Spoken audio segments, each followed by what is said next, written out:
Alors bonjour chers amis, c'est une joie de vous retrouver en ce dimanche matin ou en cette fin de semaine. Très heureux de vous retrouver et de partager ces moments avec vous dans la parole de Dieu.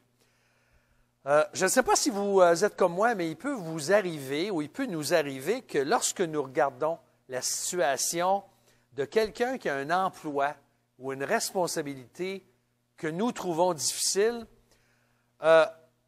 on pense l'encourager en lui disant « En tout cas, j'aimerais donc pas être à ta place. » Je ne sais pas si vous avez déjà dit ça à quelqu'un ou quelqu'un vous a déjà mentionné ça, mais en ces jours-ci, je pense que tu ne voudrais pas être à la place probablement de notre premier ministre provincial, M. Legault, ou encore à la place du docteur Arruda, à la place de notre gouvernement, dans les souliers de M. Trudeau, qui essaient du mieux qu'ils peuvent de conduire notre province, notre pays, à travers cette pandémie qui ne semble pas vouloir s'essouffler. En lisant la parole de Dieu, est-ce que tu t'es déjà posé cette question-là, la question suivante, à savoir, quel est le premier personnage qui te viendrait à l'esprit, à la place duquel tu n'aimerais pas être? Je vais vous donner quelques exemples. Qui, par exemple, d'entre nous aimerait être à la place de Judas, qui a trahi le Seigneur Jésus? J'espère que c'est personne. Ou bien encore à la place d'Ananias et Saphira, ce couple qui ont menti aux apôtres et qui ont menti aux apôtres, qui ont menti au Seigneur, et puis qui ont été frappés par Dieu pour communiquer à l'Église naissante ce que c'était que la crainte de Dieu et l'importance de ne pas mentir à Dieu. On peut penser à des personnages méchants dans l'Écriture, comme par exemple le roi Akab, qui a été un roi épouvantable, qui a fait énormément de mal, le roi d'Israël. Mais il y a un personnage, un autre, auquel j'aimerais attirer votre attention aujourd'hui, un homme à qui Dieu a confié une mission très, très difficile, même pénible. Et il s'agit du prophète Jérémie. D'ailleurs, le prénom Jérémie en français, vous savez qu'il a donné le mot les jérémiades. Des jérémiades, ce sont justement des lamentations, des plaintes sans fin, des doléances qui nous importunent, des gémissements. On parle même des lamentations de Jérémie, qui est un livre et qui a suivi le prophète de Jérémie. Mais l'histoire de ce prophète-là nous est racontée dans son livre qui, après le livre des psaumes, est le livre le plus long de toute l'histoire de tout l'Ancien Testament en termes de pages, en nombre de pages. Jérémie a vécu pendant une période extrêmement pénible, des temps de crise, littéralement dans l'histoire d'Israël, une période de grands bouleversements avant que le peuple soit amené en exil à Babylone au début du 6e siècle avant Jésus-Christ. Alors, Jérémie a vécu à un temps d'histoire où l'ordre social, l'ordre politique, l'ordre religieux était en grand, grand danger. Il a été appelé à être un témoin de Dieu pendant plus de 40 ans, donc un prophète que Dieu a utilisé d'une façon incroyable, pendant le règne en particulier des derniers rois du royaume de Juda. Alors, il y avait toutes sortes de pressions qui étaient exercées sur ce petit royaume, et Jérémie a été pendant son long ministère un porte-parole, un représentant, un prophète, un témoin de Dieu en temps de crise. Prêchant le retour à Dieu, prêchant la repentance, prêchant l'adoration du seul vrai Dieu. Alors, chers amis, vous savez que nous vivons dans un moment de crise, une crise mondiale, une crise qui va affecter notre économie, qui affecte la vie de tout le monde. On est en période de déconfinement graduel et on est loin d'être sorti, comme on dit, sorti de l'auberge. Aujourd'hui, on reprend ensemble une série d'enseignements que j'ai commencé, ça fait déjà plusieurs mois, une série dans l'Ancien Testament qui s'intitule « Le Dieu vivant et vrai à jamais ». Et cette série-là, par laquelle nous parcourons tout l'Ancien Testament, eh bien, on arrive au livre de Jérémie, au livre du prophète de Jérémie. Et moi, je dirais que plus que jamais, en 2020, avec les moments où on vit aujourd'hui, ce qu'on vit actuellement même aujourd'hui, au Canada, en Amérique du Nord, dans le monde entier, bien, plus que jamais, l'Église de Jésus-Christ a besoin d'entendre et d'écouter le Dieu de Jérémie. Le monde a besoin d'entendre le message de Jérémie. Dans le fond, son message qui désire que Dieu voulait ramener le peuple, bien sûr par Jérémie, à lui, mais Dieu désire de faire de chacun de nous, en fait, ses porte-paroles, ses témoins dans notre monde. Alors, le livre de Jérémie contient des textes très familiers. Et je vous en lis 2 ou 3. Il y en a plusieurs. Mais comme par exemple, au chapitre 2, verset 13, où il est dit « Car mon peuple a doublement mal agi. Ils m'ont abandonné, moi, la source d'eau vive, pour se creuser des citernes crevassées qui ne retiennent pas l'eau. » C'est Jérémie qui a écrit ça. Et c'est Dieu qui parle par lui. Un autre texte très connu, « Le cœur est tortueux par-dessus tout et incurable. Qui peut le connaître? » Jérémie chapitre 17, verset 9. Et entre autres, un autre texte, « Je connais, moi, les desseins que je forme à votre sujet, oracle de l'Éternel, desseins de paix et non de malheur, afin de vous donner un avenir fait d'espérance. » C'est un texte très connu. « Alors vous m'invoquerez et vous pourrez partir. Vous intercéderez auprès de moi, je vous exaucerai. Vous me chercherez et vous me trouverez, car vous me chercherez de tout votre cœur. » Une annonce au chapitre 29 que Dieu fait au peuple lorsqu'il sera en train de revenir de l'exil. Alors, il y a plusieurs textes qui nous sont familiers dans le livre de Jérémie, mais au chapitre 1 en particulier, là où on va commencer ce matin, aujourd'hui, nous voyons que Dieu appelle Jérémie dans des temps très particuliers, des temps de crise, au verset 1 à 9, et deuxièmement, Dieu lui confie une mission et un message très particulier. Alors, commençons d'abord par les 3 premiers versets de Jérémie chapitre 1, où Dieu appelle Jérémie à une époque particulière. Voici ce que le texte dit. Parole de Jérémie, fils de Hilkiyahu, l'un des sacrificateurs d'Anathoth, dans le pays de Benjamin. La parole de l'Éternel fut adressée au temps de Josias, fils d'Amon, roi de Juda, la 13e année de son règne. Il en fut ainsi au temps de Jéhoïakim, fils de Josias, roi de Juda, jusqu'à la fin de la 11e année de Sédécias, fils de Josias, roi de Juda, jusqu'à la déportation de Jérusalem au 5e mois. Alors Jérémie était fils d'un prêtre, tout près de Jérusalem. Il a prophétisé sous les 5 derniers rois de Juda. Et on se rappellera qu'après la mort de Salomon, juste pour nous remettre un peu dans le contexte historique, après la mort de Salomon, le fils de David, le royaume a été divisé entre le royaume d'Israël au nord et le royaume de Juda, au sud. Et lorsque Dieu appelle Jérémie, nous sommes 100 ans après la chute et la déportation du royaume du nord, du royaume d'Israël, en Assyrie. Et ça s'est passé en 722 avant Jésus-Christ. Donc, nous sommes probablement ici environ en 627 avant Jésus-Christ, donc 100 ans plus tard, au temps du roi Josias, un bon roi. Josias a été un des rares bons rois dans les derniers, qui a eu à cœur de chercher Dieu et de voir le peuple revenir à une obéissance réelle au Seigneur. Alors, Jérémie a été actif jusqu'après la déportation finale à Babylone en 586 avant Jésus-Christ. Et il faut comprendre que cette déportation finale-là, elle a été précédée de 2 autres déportations partielles en 605 et en 597. Donc, en 586, la déportation finale, Jérusalem a été détruite et là, ils sont partis. Mais les versets 4 à 9 en particulier, dans Jérémie chapitre 1, nous décrivent son appel et particulièrement sa réponse à l'appel de Dieu. Alors voici ce que le texte dit, Jérémie 1, versets 4 à 9. « La parole de l'Éternel me fut adressée en ces mots. Avant que je ne te forme dans le ventre de ta mère, je te connaissais. Et avant que tu ne sortes de son sein, je t'avais consacré, je t'avais établi prophète pour les nations. Je répondis, « Ah, Seigneur éternel, je ne sais point parler, car je suis un jeune garçon. » Et l'Éternel me dit, « Ne dis pas, je suis un jeune garçon, car tu iras vers tous ceux contre qui je t'enverrai, et tu déclareras tout ce que je t'ordonnerai.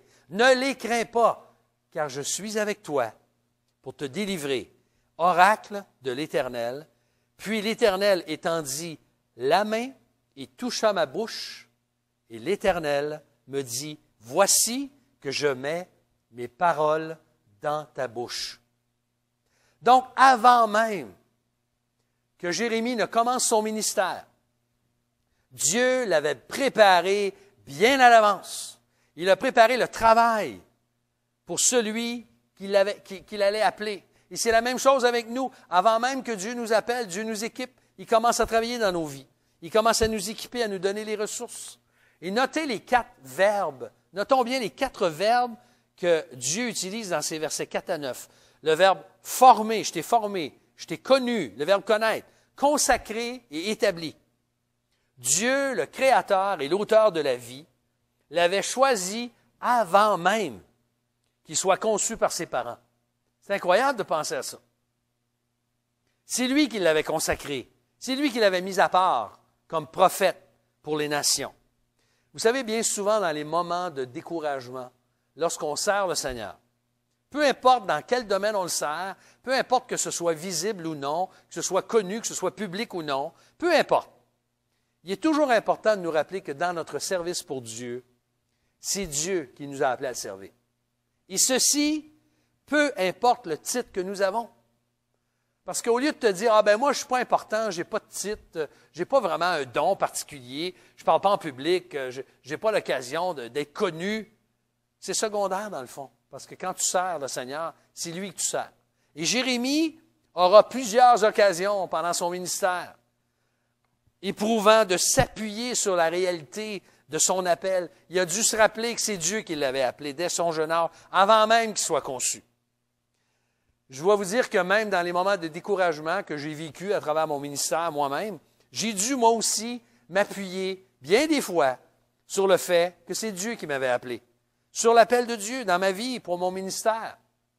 Alors, chacun de nous, on doit se rappeler que chacun que Dieu appelle est absolument unique et reçoit ainsi une mission unique. Il n'y a personne qui peut faire à ta place ce pourquoi Dieu t'appelle. Dieu nous a tous appelés individuellement pour venir ensemble, être auprès de lui, pour l'adorer, pour le servir par Jésus-Christ, mais on a tous reçu une mission unique. Et le fait que ce soit Dieu qui nous a appelés, ça nous rassure. Mais vous savez, quand on est appelé par Dieu, ça peut sembler très excitant. Mais soyons honnêtes, c'est une expérience qui peut susciter au départ beaucoup de crainte. Et même, je dirais, plus de panique que de joie. D'ailleurs, on comprend la réaction que Jérémie a eue au verset 6. Il dit, je suis trop jeune, je ne sais pas parler. Je ne suis qu'un jeune garçon, c'est ce qu'il dit. Jérémie avait probablement entre 18 et 25 ans lorsque la parole de l'Éternel s'est révélée à lui. Mais sais-tu, quand Dieu appelle, même s'il appelle quelqu'un de jeune, il ne fait pas d'erreur. Dieu ne fait pas d'erreur quand il appelle. Sa réponse, d'ailleurs, démontre non seulement qu'il l'avait préparé, mais qu'il était un Dieu qui avait pourvu et qui allait le protéger dans son ministère, même si ce ministère-là était pénible.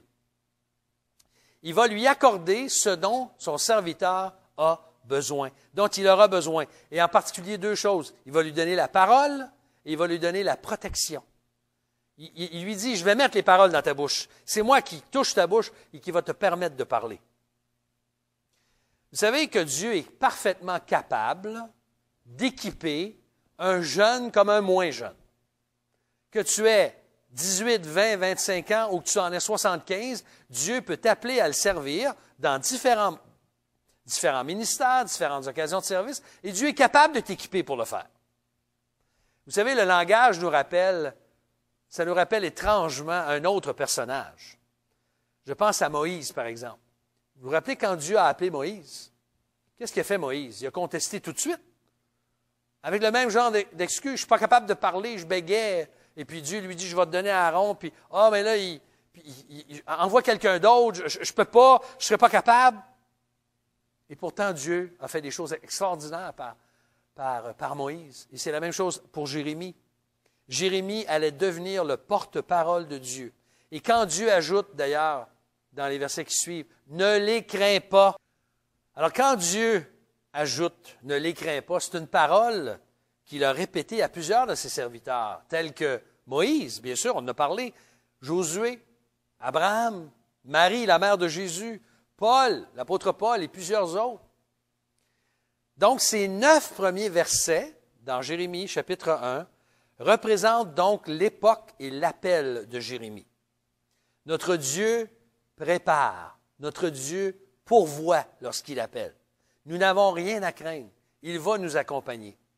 Et chers amis, en 2020, alors que nous vivons sous l'interdiction par la santé publique de nous rassembler pour des raisons valables, de pandémie, plus que jamais, Dieu cherche, là où nous sommes, des hommes, des femmes qui sont prêts à répondre à son appel, qui sont prêts à le servir avec les dons et les talents que Dieu leur a donnés, et qui vont faire confiance au Seigneur parce que Dieu est capable d'accomplir les œuvres qu'il a préparées d'avance pour eux et pour moi. Par eux et pour eux. Alors ça, c'est d'abord la première partie du texte. Mais au verset 10 à 19, deuxièmement, nous avons un deuxième point dans le texte, que Dieu confie à Jérémie une mission et un message particulier. Alors, quelles seront cette mission? Quels seront le message que Dieu va lui confier? Eh bien, au verset 10, nous voyons que Dieu utilise 2 métaphores, 2 images empruntées du monde de l'agriculture et du monde de la construction pour illustrer et décrire sa mission. Et voici ce que Dieu lui dit. Regarde, je t'établis aujourd'hui sur les nations et contre les royaumes pour que tu arraches et que tu abattes, pour que tu fasses périr et que tu détruises, pour que tu bâtisses et que tu plantes. Dieu compare son peuple à un champ dans lequel on arrache pour replanter et à un bâtiment que l'on démolit pour reconstruire. Ce sont des images frappantes. Et ces images vont revenir souvent plus loin dans le livre. Et elles vont représenter le contenu de son message. Jérémie aura à annoncer une ruine justifiée par la corruption irréversible dans laquelle le peuple s'est plongé par son péché. Jérémie a dû combattre l'immoralité, l'idolâtrie de façon intensive pendant les 40 quelques années de son ministère. Vous savez, le péché du peuple était devenu une abomination épouvantable devant Dieu. Dieu a le devoir de créer du neuf en établissant une nouvelle alliance avec son peuple. Il devait recommencer. Il prévoyait annuler un ancien régime inefficace et en établir un nouveau. C'est pour ça que Dieu va parler d'une nouvelle alliance. Le jugement allait venir. Le temple allait être détruit. Jérusalem allait être détruit. Et le peuple allait être déporté. Mais il y a aussi de l'espérance. Dieu dit qu'il va restaurer, en parlant de bâtir et de planter, ceux et celles qui reviennent à lui. Dieu allait restaurer ces gens-là. Ensuite, il lui présente 2 visions, versets 11 à 16. Et je lis ces versets 11 à 16 de Jérémie, chapitre 1. « La parole de l'Éternel me fut adressée en ces mots. Que vois-tu, Jérémie? Je répondis, je vois une branche de l'amandier hâtif. Et l'Éternel me dit, tu as bien vu, car je me hâte d'accomplir ma parole. La parole de l'Éternel me fut adressée une seconde fois en ces mots. Que vois-tu? Je répondis, je vois une marmite bouillonnante du côté du nord. Et l'Éternel me dit, c'est du nord que le malheur éclatera sur tous les habitants du pays. Car voici que je vais appeler tous les peuples des royaumes du nord, oracle de l'Éternel. Ils viendront et chacun d'eux placera son siège à l'entrée des portes de Jérusalem. Devant ces murailles tout autour et devant toutes les villes de Juda, je prononcerai mes jugements contre eux à cause de toute leur méchanceté. Parce qu'ils m'ont abandonné, qu'ils ont offert de l'encens à d'autres dieux et qu'ils se sont prosternés devant l'ouvrage de leurs mains. Voyez-vous, ces 2 visions, mais en quoi consistent-elles? On a d'abord un amandier, c'est-à-dire un arbre qui donne des amandes et qui bourgeonne normalement en janvier en Israël, alors que les autres sont en dormance. Et il parle aussi d'un chaudron qui est prêt à déborder tellement il bout, là, il est en train de bouillir, et il va déborder. Là. Alors, ce sont des images, encore une fois, de jugement, des images de calamité qui vont venir bientôt. D'ailleurs, le mot amandier, hâtif, dans le texte, en hébreu, et le verbe « je me hâte » ont la même racine. Ça veut dire la même chose. Dieu va se hâter d'amener le jugement. Et la marmite ou le chaudron du côté du nord, ça annonce le malheur qui attendait Israël alors que Babylone viendrait l'envahir et le détruire et l'amener en déportation. Jérusalem, l'histoire nous raconte, les textes nous racontent que Jérusalem va être assiégée par différents rois, et ceci à cause de ses péchés, à cause de l'abomination de ses fautes, à cause de son idolâtrie et l'abandon de la loi et sa désobéissance à Dieu de façon répétée depuis des siècles. Et Dieu ajoute, dans la dernière partie du texte, au verset 17 à 19, il lui dit de se préparer. Il dit à Jérémie, « Et toi, mets-toi une ceinture à tes reins. Mets une ceinture à tes reins. Lève-toi et déclare-leur tout ce que je t'ordonnerai. Ne tremble pas en leur présence, de peur que je ne te fasse trembler devant eux. Voici que je t'établis en ce jour sur tout le pays comme une ville forte, une colonne de fer, des murs de bronze contre les rois de Juda, contre ses ministres, contre ses sacrificateurs et contre tout le peuple, contre le peuple du pays. Ils te feront la guerre, mais ils ne l'emporteront pas sur toi, car je suis avec toi pour te délivrer. » Frères et sœurs, chers amis, quelle merveille de savoir que Dieu promet à Jérémie son soutien. Il va lui donner la force de tenir le coup. Si sa mission et son message paraissaient ardus et irréalisables, l'Éternel sera avec lui, parce qu'il l'a préparé. De la même façon qu'il va être avec nous lorsqu'il nous annonce ou qu'il nous demande d'annoncer le message de l'Évangile. Dieu a pourvu aux paroles qu'il allait prononcer et qu'il allait lui accorder la capacité et la force nécessaires pour accomplir cette tâche difficile de confronter des rois, de confronter des prêtres et même de confronter des nations tout entières qui étaient rebelles à Dieu. Alors, cher ami, aujourd'hui, au lieu de dire à quelqu'un pensant l'encourager, « J'aimerais donc pas être à ta place », dans le fond, c'est pas vrai. Dieu ne t'appelle pas à être à la place de quelqu'un d'autre, premièrement. Mais deuxièmement, quand Dieu appelle, Dieu va équiper.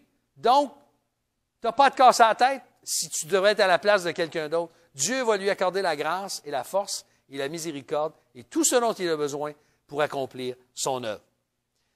Saviez-vous que dans 1 Corinthiens chapitre 1, versets 26 et 27, écoutez ce que Paul nous écrit, ce qu'il nous dit. « Considérez, frères, comment vous avez été appelés.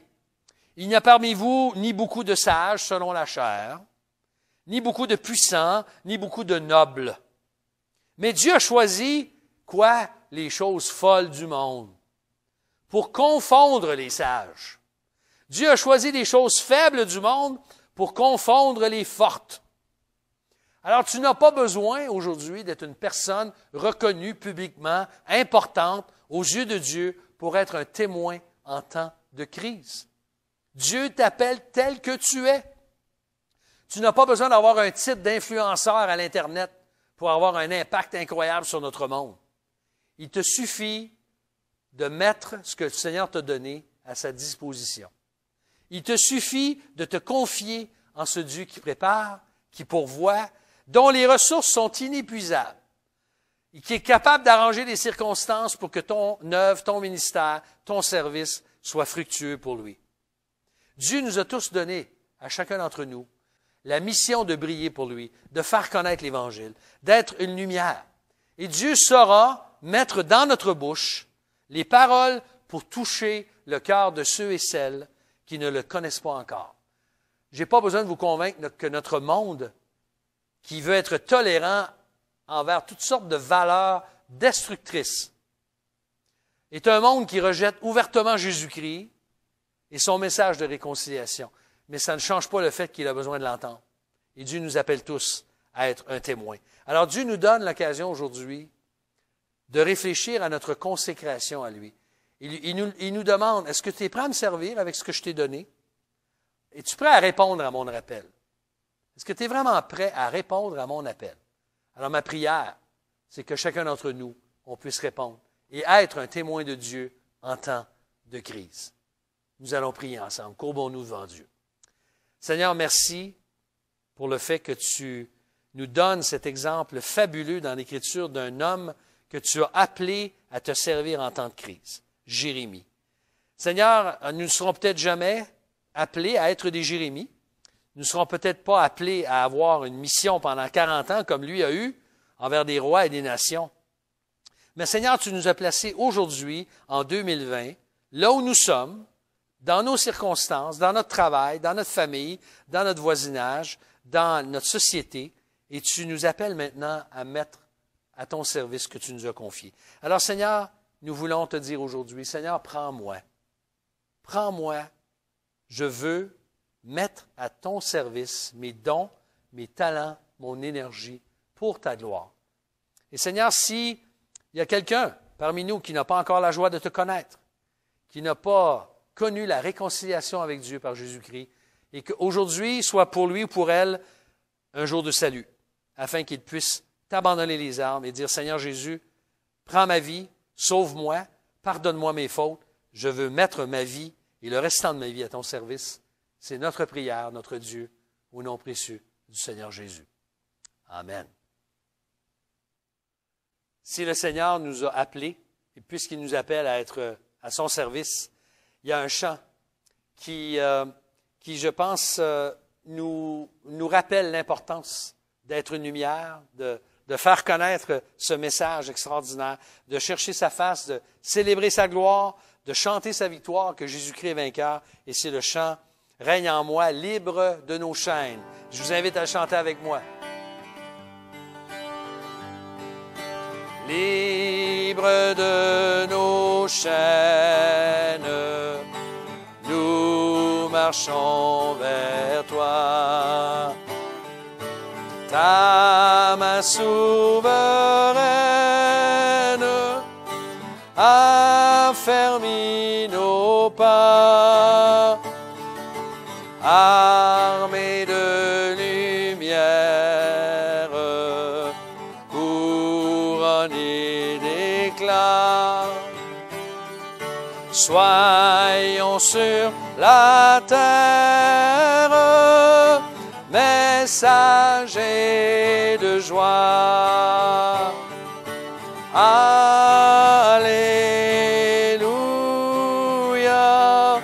que ton règne vienne. Maranatha, viens Jésus, règne en moi. Proclamons sa grâce au creux de la nuit. Recherchons sa face au cœur de la vie. Célébrons sa gloire, bannissons la peur. Chantons sa victoire, Jésus est vainqueur. Alléluia,